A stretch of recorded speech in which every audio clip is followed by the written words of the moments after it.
자, 그리고 챕터가 바뀌고 합성 채권이 나옵니다. 아주 중요해요. 매 시험에 나온다 보시면 되고요.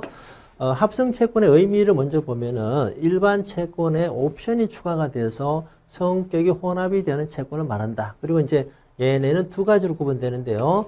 밑에 전환사채, 신주 인수권부사채, 교환사채처럼 얘와 같은 주식 관련 채권. 얘네들은 옵션을 행사하게 되면 주식을 받게 됩니다. 예, 그래서 주식 관련 사채 또는 채권 이렇게 얘기하고, 두 번째는 이제 다음 순서를 배우는 옵션부 채권. 네, 콜러블 본드, 푸트블 본드, 예, 다 중요합니다. 예, 둘 다 시험에 잘 나옵니다. 자, 그러면 주식 관련 채권에서 컨버티블 본드, 전환사채죠. 본드 위드 워런트, 익스체인지블 본드, 이 세 가지에 대해서는 표에 대한 내용을 완벽하게 이해를 해야 됩니다. 전환권을 행사하게 되면 어떤 결과가 되느냐, 신주 인수권을 행사하게 되면 어떤 결과가 되느냐, 교환권을 행사하게 되면 어떤 결과가 되느냐를 정확히 이해를 해야 되는데 그림으로 설명을 드리겠습니다. 자, 먼저 전환사채를 보면은 요건 재무상태표입니다. 왼쪽은 자산이고 오른쪽은 뭐예요? 부채, 자산 계정은 부채 계정과 자본 계정의 합으로 구성이 되죠. 자, 그리고 채권은 어때요? 채권은 갚아야 되는 거니까 부채 계정에 들어가 있겠죠. 자, 그럼 전환사채부터 보겠습니다. 그러면 컨버티블 본드 여기 있다. 자, 그러면 전환권을 행사하게 되면은 채권이 없어지고 전환사채 금액만큼 주식으로 바뀌거든요. 자, 그러면 이제 표에서 제일 중요한 거는 일단 제일 밑에 겁니다. 재무상태표상의 변화. 자, 그러면 전환사채가 없어지고 주식이 증가된 거니까 부채가 줄고 자본이 증가되는 것이 되겠죠. 그죠? 참고로 자산은 변화가 없습니다. 새로 돈이 들어오는 게 아니기 때문에 자산은 변화가 없어요. 자, 일단 전환권 행사하게 되면은 부채가 줄고 자본이 증가한다. 이해되시죠? 자, 그리고 행사하게 되면 채권은 소멸이 되죠. 전환사채 금액만큼 주식으로 바뀌는 거니까 기존의 채권은 소멸이 됩니다. 그리고 신규로 돈이 들어오는 게 아니죠. 부채 금액이 자본 금액으로 바뀌는 거죠.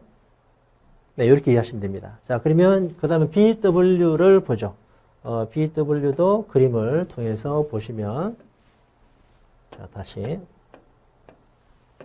네, 똑같이 재무상태표에서, BW는 어디에 있다? 역시 채권이니까 여기 있습니다. BW는 다른과 다르게 존속이 된다가 특징입니다. 요거는 얘가 제일 중요해요. 뭐냐면은, 자, 신주 인수권부 채권 안에 있는 신주 인수권 행사하게 되면은 새로 이 채권을 가지고 있는 채권자가 새로 돈을 내고 주식을 인수하는 거거든요. 새로 돈을 내야 돼요. 이 돈을 내고 이만큼 신주 인수를 하게 되는 겁니다. 그래서 BW의 경우 신주 인수권을 옵션 행사하게 되면은 기존의 채권은 없어지지 않아요. 얘는 존속이 됩니다. 존속. 있는 상태에서 투자자가 돈을 더 새로 내서 요거를 인수하는 거기 때문에 전체 회사의 재무상태표상의 변화는 부채는 그대로고 자본이 증가되는 거죠. 아시겠죠? 이 경우는 이제 자산도 증가되는 거죠. 네, 자산도 같이 증가되는 겁니다. 이때 자산을 같이 설명하고 있는데 아주 미세한 개념인데요. 참고하시라고 말씀드리고, 자, 교환사채도 중요합니다. 자, 그리고 요거 존속이 되고 투자자가 새로 돈을 내기 때문에 신규 자금이 들어오죠.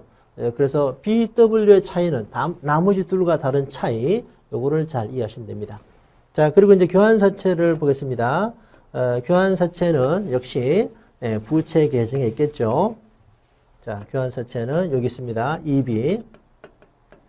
교환사채의 특징은요, 투자자가 교환권을 행사하게 되면은 이 기존 채권의 발행자가 가지고 있는 자산과 타회사 상장 주식을 교환하는 거예요.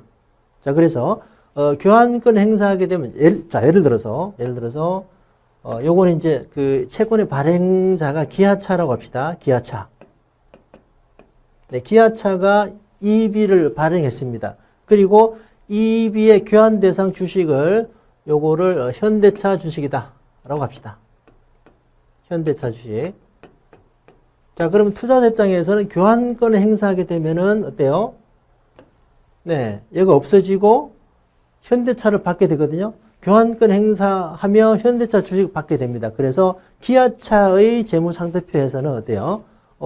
채권, 부채가 없어지죠. 그리고 자산도 같이 없어지는 겁니다. 얘가 없어지죠. 그죠? 주니까. 그래서 교환사채에서 교환권 행사하게 되면은 어떻게 된다? 네, 이거 중요합니다.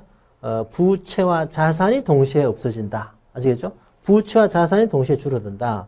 자본이 아닙니다. 그래서 이 세 개를 그림을 통해서 정확히 이해하셔야 되고, 참고로, EB의 경우는 EB를 발행한 기아차, 그리고 주는 타 회사 상장 주식인데, 전환사채나 신주 인수권부 사채는 어때요? 발행사의 주식을 받는 겁니다. 만약에 기아차의 전환사채라면 기아차의 주식을 받게 되는 거예요. 이렇게 완벽하게 이해를 하면 좋습니다. 자, 문제를 볼까요? 전환사채에 전환권 행사하게 되면 부채가 줄어들고 자본금이 증가한다. 맞죠? 자, 신주 인수권부 사채의 신주 인수권 행사하게 되면은 외부로부터 신규 자금이 유입된다. 맞습니다. 네, 요걸 얘기하는 거죠. 유입된다. 자, 교환사채 행사하게 되면은 부채와 자본이 동시에 줄어든다가 아닌 거죠. 이게 이렇게 오답으로 몇 번 나왔다고 보시면 돼요. 그만큼 중요합니다. 자, 다시 교환사채 행사하게 되면은 부채와 자산이 타회사 상장 주식과 교환하는 거니까 부채와 자산이 동시에 줄어든다. 아주 중요합니다. 네, 3번이 틀린 거죠. 전환사채와 교환사채는 행사하고 나면은 기존의 채권이 소멸이 되죠. 그러나 신주인수권부 사채는 존속이 된다. 앞에서 강조 드린 겁니다. 아무튼 중요한 문제 잘 이해하시고요. 자, 그리고 다음 문제 보겠습니다. 21년 1월 28회 시험이네요. 합성채권에 대한 설명이다. 옳은 것은 전환권 행사하게 되면 부채가 줄고 어때요? 아까 말씀드린 거죠. 부채가 줄고 자본이 증가하고 자산은 변함이 없다라는 겁니다. 틀리고 신주 인수권 행사해도 기존의 채권은 소멸되지 않는다. 맞죠? 자, 교환권 행사하면 자본과 부채가 동시에 줄어든다. 아까도 얘기했지만 자산이죠. 수익창환 채권의 옵션 행사자는 투자자. 요거는 이제 뒤에서 봅니다. 요거는 이제 일단 발행사, 회사다. 발행 기업 이렇게 보고요. 뒤에서 충분히 학습을 합니다. 자, 이렇게 2번이 맞고 나머지 틀리고요. 다 중요한 문제들입니다.